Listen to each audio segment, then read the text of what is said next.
Hello students, last lecture में हमने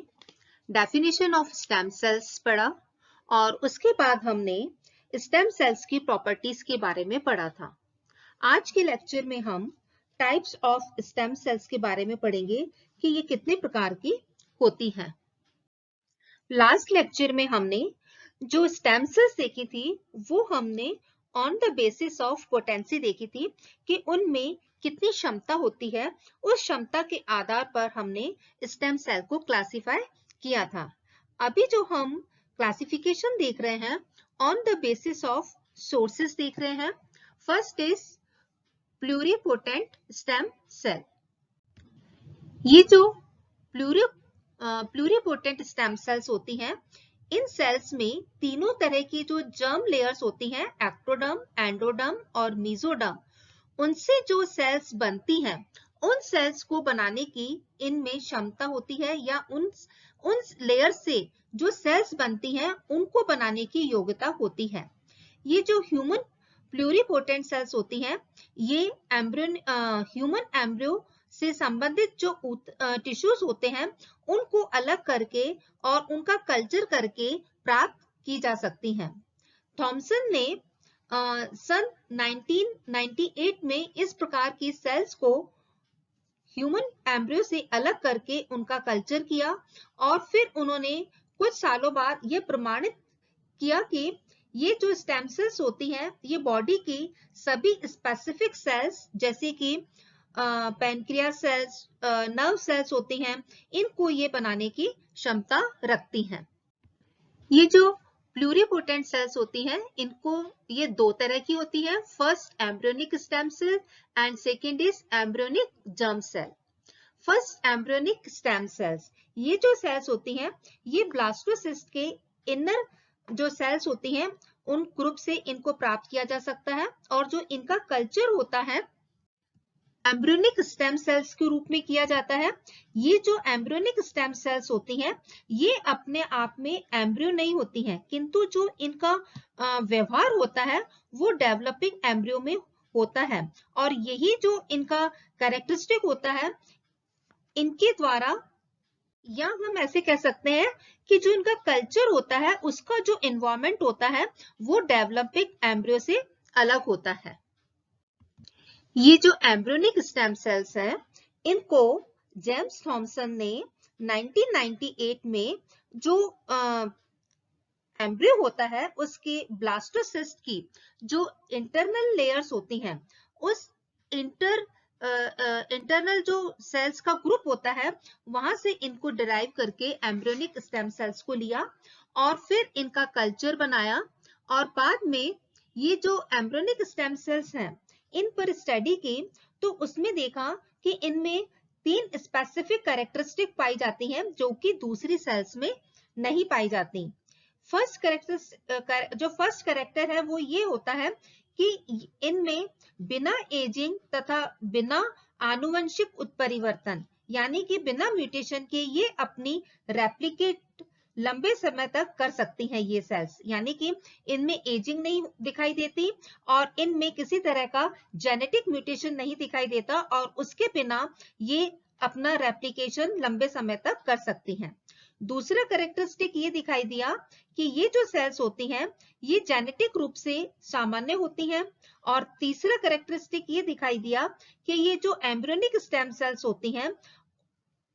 ये स्टेम सेल्स टिश्यू कल्चर के समय डिफरेंट टाइप्स की सेल्स में डिफरेंशिएट हो सकती हैं, जैसे कि नर्व सेल में, ब्लड सेल्स में, स्केलेटल सेल्स में ये डिफरेंशिएट हो सकती हैं। तो इस तरह से ये जो एम्ब्रियोनिक स्टेम सेल्स हैं इनमें 3 कैरेक्टर्स हैं। ये बिना एजिंग, बिना जेनेटिक म्यूटेशन के रेप्लिकेट हो सकती हैं लंबे समय तक। दूसरा, इनका ये जो सेल्स होती हैं ये जेनेटिकली सामान्य होती हैं और तीसरा जो इनका कल्चर बनता है उसमें ये डिफरेंट सेल्स में डिफरेंशिएट हो सकती हैं, जैसे कि नर्व सेल, ब्लड सेल और skeletal cells. Second is embryonic germ cell. जैसे कि ये नाम से ही है एम्ब्रियोनिक जर्म सेल, ये जो सेल्स होती हैं ये तीनों जो जर्मिनल लेयर्स होती हैं उनको बनाने की क्षमता रखती हैं। और ये दोनों सेल्स, एम्ब्रियोनिक स्टेम सेल और एम्ब्रियोनिक जर्म सेल, ये दोनों ही प्लूरिपोटेंट स्टेम सेल्स होती हैं। लेकिन जो एम्ब्रियोनिक जर्म सेल है, इसकी जो क्षमता होती है कंपैरेटिवली स्टेम सेल्स, जो एम्ब्रियोनिक स्टेम सेल्स होती हैं, उनसे एम्ब्रियोनिक जर्म सेल्स की जो कैपेसिटी या हम कह सकते हैं जो योग्यता होती है, वो एम्ब्रियोनिक जर्म सेल्स की कम होती है। और इन दोनों की जो सेल्स, ये जो दोनों सेल्स हैं, इन दोनों के जो कैरेक्टरिस्टिक होते हैं वो अलग अलग होते हैं। Next is adult stem cell. ये भी जैसे कि हम इसको वयस्क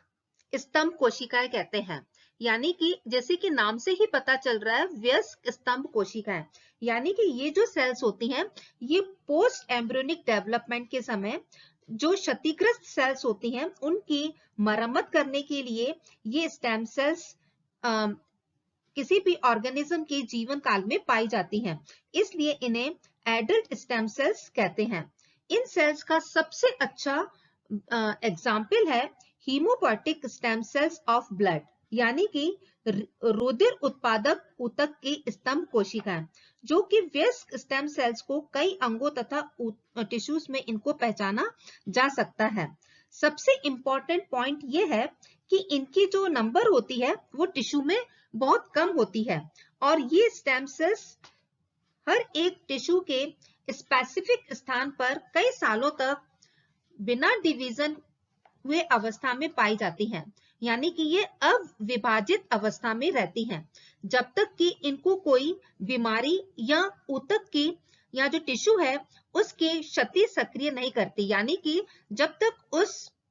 जिस टिश्यू में ये पाई जाती हैं, उस टिश्यू का जब तक कोई नुकसान नहीं होता है जिसके कारण ये एक्टिव नहीं होती हैं, यानी जैसे उस टिश्यू में कोई नुकसान होगा तो ये सेल्स एक्टिव हो जाती हैं। और ये स्टेम सेल्स एडल्ट के ब्रेन में, bone marrow, blood vessels, skin में और लिवर में देखी गई हैं। एडल्ट स्टेम सेल्स मल्टीपोटेंट होती हैं, यानी कि इन कोशिकाओं में रीजनरेशन की जो क्षमता होती है वो प्लूरिपोटेंट एम्ब्रियोनिक स्टेम सेल्स और एम्ब्रियोनिक जर्म सेल्स की तुलना में काफी कम होती है। मेडिकल फील्ड में इन एडल्ट स्टेम सेल्स का बहुत यूज किया जा सकता है। इनको कैसे यूज कर सकते हैं अपन, जैसे अगर किसी बीमार व्यक्ति के टिश्यू की जो स्टेम सेल्स हैं उनको लेकर उनका कल्चर करने के बाद उसी व्यक्ति में अगर ट्रांसप्लांट कर दी जाती है तो इस क्रिया को ऑटोलोगस ट्रांसप्लांट कहते हैं। ये जो मेथड है, इस ट्रांसप्लांट मेथड के कई इस ट्रांसप्लांट मेथड के कारण कई नैतिक और जो कानूनी अड़चने होती हैं उससे बचा जा सकता है। साथ ही जो मरीज को दूसरे मरीज के ऊतक से, यानी कि अगर कोई आदमी बीमार है और हम दूसरे आदमी के टिश्यू से हम लेते हैं तो उससे वायरल और बैक्टीरियल इन्फेक्शन हो सकता है। तो उससे क्या होता है कि जब उसी आदमी के बॉडी में अगर अपन ट्रांसप्लांट करते हैं तो हम इन इन्फेक्शन से बच सकते हैं। यानी कि ये जो एडल्ट स्टेम सेल्स होती हैं किसी भी बीमार व्यक्ति के बॉडी में ही पाई जाती हैं, और उस बीमार व्यक्ति की बॉडी से इन स्टेम सेल्स को लेकर के उनका कल्चर किया जाता है, और फिर कल्चर करके उसी आदमी के शरीर में इनको ट्रांसप्लांट कर दिया जाता है, और दूसरे आदमी से नहीं लेने के कारण इसमें इस दूसरे तरह के इन्फेक्शन नहीं होते हैं। ये जो एडल्ट स्टेम सेल्स होती हैं ये अविशिष्ट होती हैं, और ये विशिष्ट ऊतक में पाई जाती हैं और अपने स्वयं का नवीनीकरण करने के बाद स्पेसिफिक हो जाती हैं, और टिश्यू की स्पेसिफिक टाइप की सेल्स का निर्माण करती हैं जिससे इनका ओरिजिन हुआ है। ये जो एडल्ट स्टेम सेल्स होती हैं उनमें एक स्पेसिफिक कैरेक्टर ये होता है कि ये सजीव के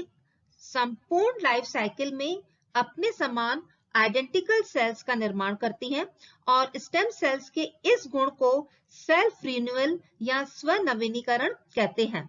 प्लास्टिसिटी एक ऊतक की एडल्ट स्टेम सेल्स की वो क्षमता होती है जिसके तहत वे दूसरे ऊतक की स्पेसिफिक सेल को बनाती हैं। इसका सबसे अच्छा उदाहरण है हीमोपोएटिक टिश्यू की एडल्ट स्टेम सेल्स, जिसका काफी रिसर्च हो चुका है और इस तरह से इनका यूज मेडिकल फील्ड में कई बीमारियों को उपचार करने में किया जाता है। Next is clonally derived stem cells, यानी कि ये जो सेल्स होती हैं ये कोशिकीय क्लोन से व्युत्पन्न स्टेम सेल्स होती हैं। इस प्रकार की जो स्टेम सेल्स होती हैं ये एक ही कोशिका के डिवीजन के कारण बनती हैं और ये जेनेटिकली अपनी मदर सेल के समान ही होती हैं और इनको हम डिराइव्ड स्टेम सेल्स कहते हैं। एम्ब्रियो या एम्ब्रियोस का जो ऊतक टिश्यू होता है उसमें प्लूरिपोटेंट स्टेम सेल्स में ये नेचर होता है कि वो अपने समान क्लोन सेल्स को प्रोड्यूस कर सकती हैं। नेक्स्ट इज प्रोजेनिटर और प्रीकर्सर सेल्स, यानी कि पूर्ववर्ती या अग्रदूत कोशिकाएं। ये जो सेल्स होती हैं ये सेल्स एम्ब्रियो और एडल्ट के टिश्यू में पाई जाती हैं और ये आंशिक रूप से स्पेसिफिक टाइप की होती है और डिवीजन के बाद डिफरेंशिएटेड सेल्स का निर्माण करती हैं। ये जो प्रीकर्सर और प्रोजेनिटर सेल्स होती हैं इनमें डिवीजन के बाद दो डॉटर सेल्स बनती हैं जिनमें से एक डॉटर सेल में रेप्लिकेशन की योग्यता पाई जाती है, जबकि जो प्रीकर्सर और जो प्रोजेनिटर सेल्स होती हैं ये जो प्रोजेनिटर और जो प्रीकर्सर सेल्स होती हैं इनमें जो डॉटर सेल्स बनती हैं दोनों ही स्पेसिफिक होती हैं और दोनों में ही रेप्लिकेशन की जो कैपेसिटी होती है या योग्यता होती है वो नहीं पाई जाती। लेकिन जो एडल्ट स्टेम सेल्स होती हैं उनमें जो दो डॉटर सेल्स बनती हैं उनकी एक सेल में रेप्लिकेशन की योग्यता पाई जाती है और ये जो प्रोजेनिटर और जो प्रीकर्सर सेल्स होती हैं ये सेल्स जो टूटे हुए टिश्यूज होते हैं या जो डेड सेल्स होती हैं उनका स्थान लेती हैं ताकि ये जो टिश्यू होते हैं अपना जो कार्य है सुचारू रूप से ढंग से कर सकें। ये जो सेल्स प्रोजेनिटर और जो प्रीकर्सर सेल्स होती हैं ये सेल्स आपस में रिलेटेड सेल्स का ही निर्माण करती हैं, जैसे lymphocytes, T cells, B cells और नेचुरल किलर सेल्स को बनाती हैं। तो स्टूडेंट्स आज के लेक्चर में हमने टाइप्स ऑफ स्टेम सेल्स देखी। फर्स्ट हमने प्लूरिपोटेंट सेल्स देखी जो कि दो में डिवाइडेड होती है, एम्ब्रियोनिक स्टेम सेल्स और दो तरह की होती हैं, एम्ब्रियोनिक स्टेम सेल्स और एम्ब्रियोनिक जर्म सेल्स। फिर हमने देखा एडल्ट स्टेम सेल्स, फिर क्लोनली डिराइव्ड स्टेम सेल्स देखी और फिर हमने प्रोजेनिटर और प्रीकर्सर सेल्स देखी। तो ये अलग अलग तरह की सेल्स होती हैं और ये अलग अलग तरह से डिराइव्ड होती हैं और अपने अलग अलग तरह की सेल्स बनाती हैं और ये जहां पर पाई जाती हैं उस तरह से अपने फंक्शन के अकॉर्डिंग या अपने इस तरह से सेल्स बनाती हैं जिससे कि लिविंग बीइंग के जो टिश्यूज हैं अपना ढंग से कार्य कर सकें। Okay, thanks class.